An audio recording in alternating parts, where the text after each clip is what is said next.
1608 में टेलीस्कोप के आविष्कार ने एस्ट्रोनॉमी के क्षेत्र को पूरी तरह बदल कर रख दिया। गैलीलियो गैलीली ने अपने द्वारा आविष्कार किए गए टेलीस्कोप की मदद से पहली बार मून और दूसरे सोलर बॉडीज का अध्ययन करना शुरू किया। उन्होंने अपने टेलीस्कोप की मदद से पहली बार जुपिटर ग्रह के विशालकाय मून्स और फिर शनि ग्रह के रिंग्स का अध्ययन किया। आज करीब 400 सालों बाद हमने इस क्षेत्र में काफी तरक्की कर ली है। वर्तमान समय में हमारी धरती में कई विशालकाय ग्राउंड बेस्ड टेलीस्कोप्स और रेडियो टेलीस्कोप्स मौजूद है, जिनके मदद से हम कई लाइट ईयर्स दूर मौजूद तारों और उनका चक्कर लगा रहे ग्रहों का अध्ययन करने में सक्षम हो गए हैं।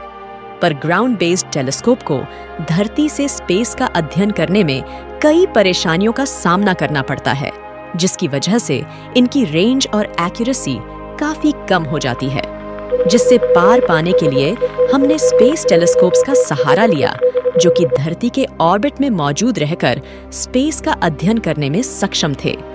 अब इससे आगे बढ़ते हुए अमेरिकी स्पेस एजेंसी नासा और दुनिया भर के कई वैज्ञानिक हमारे मून के डार्क साइड पर करीब 1 किलोमीटर विशालकाय रेडियो टेलीस्कोप का निर्माण करने की योजना पर काम कर रहे हैं। पर आखिर वैज्ञानिक मून के डार्क साइड में रेडियो टेलीस्कोप का निर्माण क्यों करना चाहते हैं और कैसे यह टेलीस्कोप हमारे ब्रह्मांड की शुरुआत और डार्क मैटर्स का एक नए सिरे से अध्ययन करने में हमारी मदद कर सकता है, यह सब जानेंगे हम आज। रेडियो एस्ट्रोनॉमी क्या होता है? What is radio astronomy and its benefits? Radio astronomy का एक सब फील्ड होता है जहां दूसरे सेलेस्टियल ऑब्जेक्ट का अध्ययन रेडियो फ्रीक्वेंसीज में किया जाता है, जिसकी मदद से हम ऐसे फिनोमिनन और सेलेस्टियल बॉडीज को देख और उनका अध्ययन कर सकते हैं जो कि दूसरे इलेक्ट्रोमैग्नेटिक स्पेक्ट्रम में इनविजिबल रहते हैं। हमारी धरती में कई विशालकाय रेडियो टेलीस्कोप्स मौजूद है, जो कि लगातार हमारे सौरमंडल और हमारे ब्रह्मांड का अध्ययन कर रहे हैं। ग्राउंड बेस्ड टेलीस्कोप्स के साथ समस्याएं। धरती पर मौजूद लगभग हर तरह के electronic instruments radio waves emit करते हैं और साथ ही हमारे धरती का डेंस एटमॉस्फेयर स्पेस से आने कई तरह के रेडियो सिग्नल्स को वापस स्पेस में रिफ्लेक्ट कर देता है। ऐसे में धरती पर मौजूद रेडियो टेलीस्कोप्स को कॉस्मोस से आने वाले रेडियो सिग्नल्स का अध्ययन करने के लिए बेहद ही ज्यादा परेशानियों का सामना करना पेचीदा है।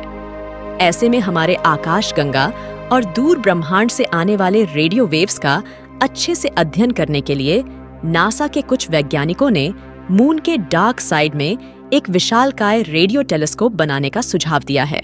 मून के डार्क साइड पर रेडियो टेलीस्कोप।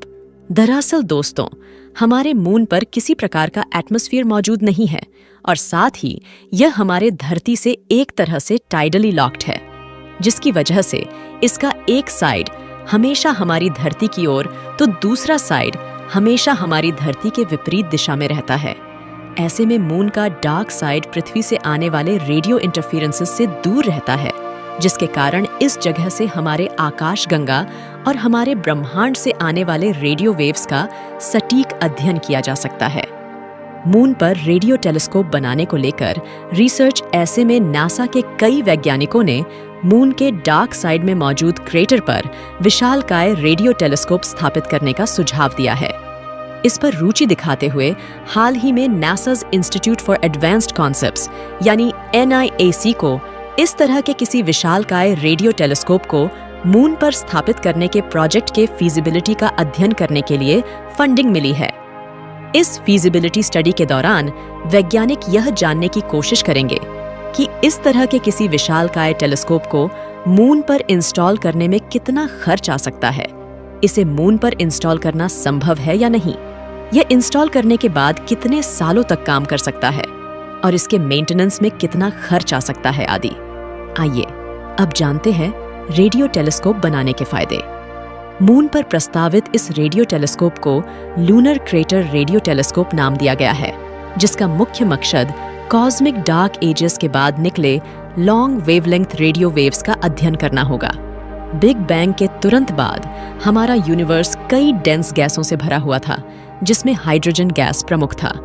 इन गैसों के जरिए बाद में जाकर हमारे ब्रह्मांड के पहले फर्स्ट जनरेशन स्टार्स का निर्माण हुआ था, ऐसे में हम इस पीरियड के दौरान निकले लॉन्ग वेवलेंथ रेडियो वेव्स का अध्ययन कर हमारे ब्रह्मांड में जन्मे शुरुआती तारों, हमारे ब्रह्मांड के जन्म और शायद डार्क मैटर के बारे में भी कई अहम जानकारियां जुटा सकते हैं। मून पर रेडियो टेलीस्कोप और धरती पर मौजूद रेडियो टेलीस्कोप्स पर ब्रह्मांड के जन्म के समय निकले इन लॉन्ग रेडियो वेवलेंथ्स का अध्ययन करने के लिए हमें एक बेहद ही शक्तिशाली और सेंसिटिव रेडियो टेलीस्कोप की जरूरत होगी। ऐसे में वैज्ञानिक मून के डार्क साइड में मौजूद 3 किलोमीटर विशाल क्रेटर पर करीब 1 किलोमीटर विशालकाय रेडियो टेलीस्कोप का निर्माण करना चाहते हैं।